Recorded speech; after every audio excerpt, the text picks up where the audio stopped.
Welcome back to the Big Purr. It's me, your girl C, your host with all the chaos and all the charisma. And if you clicked on this video, it's because you want to know more about Lush's fabulous scent, Fresh As. So let's get into it.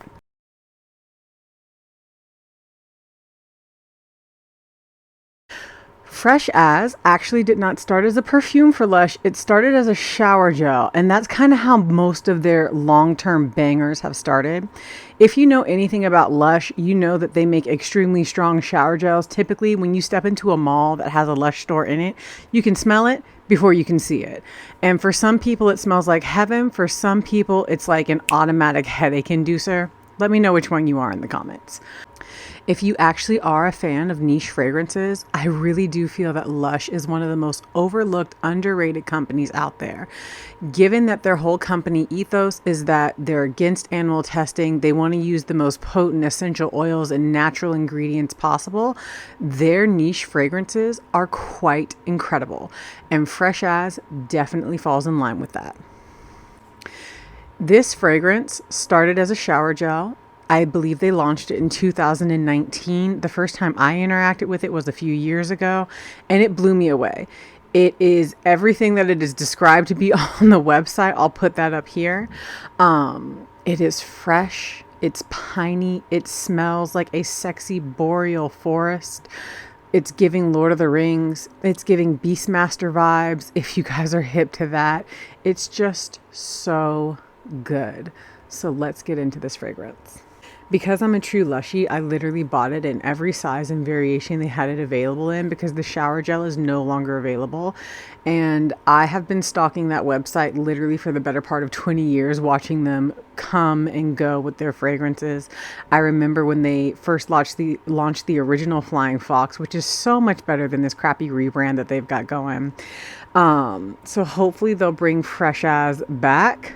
But for right now, it's only available in the perfume variation, and only God knows how long they're going to keep that before they put that back in the archives. So, as far as packaging goes, their packaging is incredibly simple. It's no frills. There's no really fun marketing. Again, this is kind of where they're into their eco-friendly ethos. The bottles also reflect that. This is their big bottle, and I believe this is 3.3 ounces. This goes for $130 on their website. And to be fair, that's pretty reasonably priced for a fragrance that is this potent in this size. Jo Malone sells a similarly sized fragrance, and I think it's $20 more. It's like between $150 and $180, depending on what scent variation you get. They also have this 1 ounce travel size, which I also went ahead and bought because, like I said, I'm obsessed with this fragrance. I think it is sexy. It's fresh. It's unique. It has a little panache. I love the way it projects. The dry down is good. I can't say enough good things about it. So I also bought it in this little travel size to keep in my purse. And to top off the Fresh As trio, they also made it in a perfume solid. And the perfume solids are really fun to me because if you're traveling or like getting on a plane, you don't have to worry about getting this past TSA. They're not sweating, something that's in solid form. And the solids are also nice to have in your purse, and they project. They project in a very different way than the perfumes. The perfumes, when you spray them on your skin, you get that immediate opening sillage, the dry down, all that good stuff.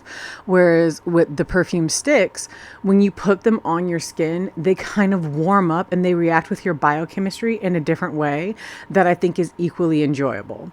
And, if you like American Cream, Karma, go check out your local Lush, y'all. Like, their fragrance wall, so underrated. Now, on Lush's website, they describe this as Serbian pine, I think an Osiris pine or something like that. When I first smelled this, when I put my nose to this, other than just like incredible, it truly is something that's very unisex. This would smell so good on a man, especially if he's like kind of an outdoorsy, like lumberjack type. But it has something very special and very unique when it's worn on the female bodied folk. Yeah, and there's a juiciness here that has a berry note that on Fragrance Tika, I believe, they classify it as marigold. I don't really get marigold. I get more like juicy berries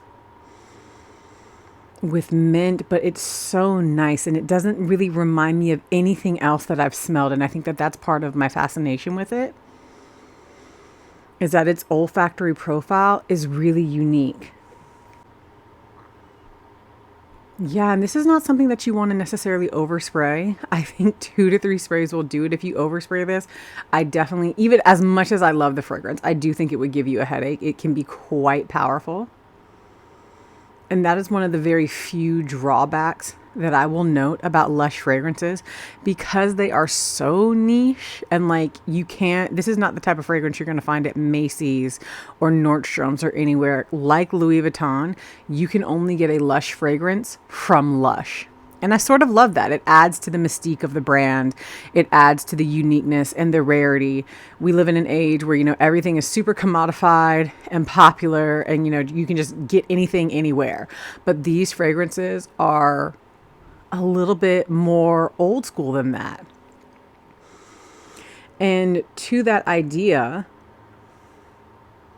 one of the cons, the few cons that I have heard about Lush and that I will say like is kind of true, is that because they are so niche, there can be some variation between batches. Not every single batch will smell the same, but I don't even know if that's something that's really even worth ragging on them about, considering how much effort they go through to make sure that they're not putting synthetics in there. They're using things that are real, and nature is based in variation. Not every, even flower, like not every rose looks the same. Not every flower of the same type is going to be the exact same. There is variation. But it's just so good. So if you are into fragrances that are really fresh, that kind of smell like a hot boreal forest, if you want to smell like a super cool Lord of the Rings ass elf running around Lothlorien or Rivendell, Fresh As might be up your alley. It's really that good. And that's all I have to say about it. I hope you guys enjoyed this video. Let me know if there's anything else I should be talking about, and I'll see you in the next one, hopefully. Bye.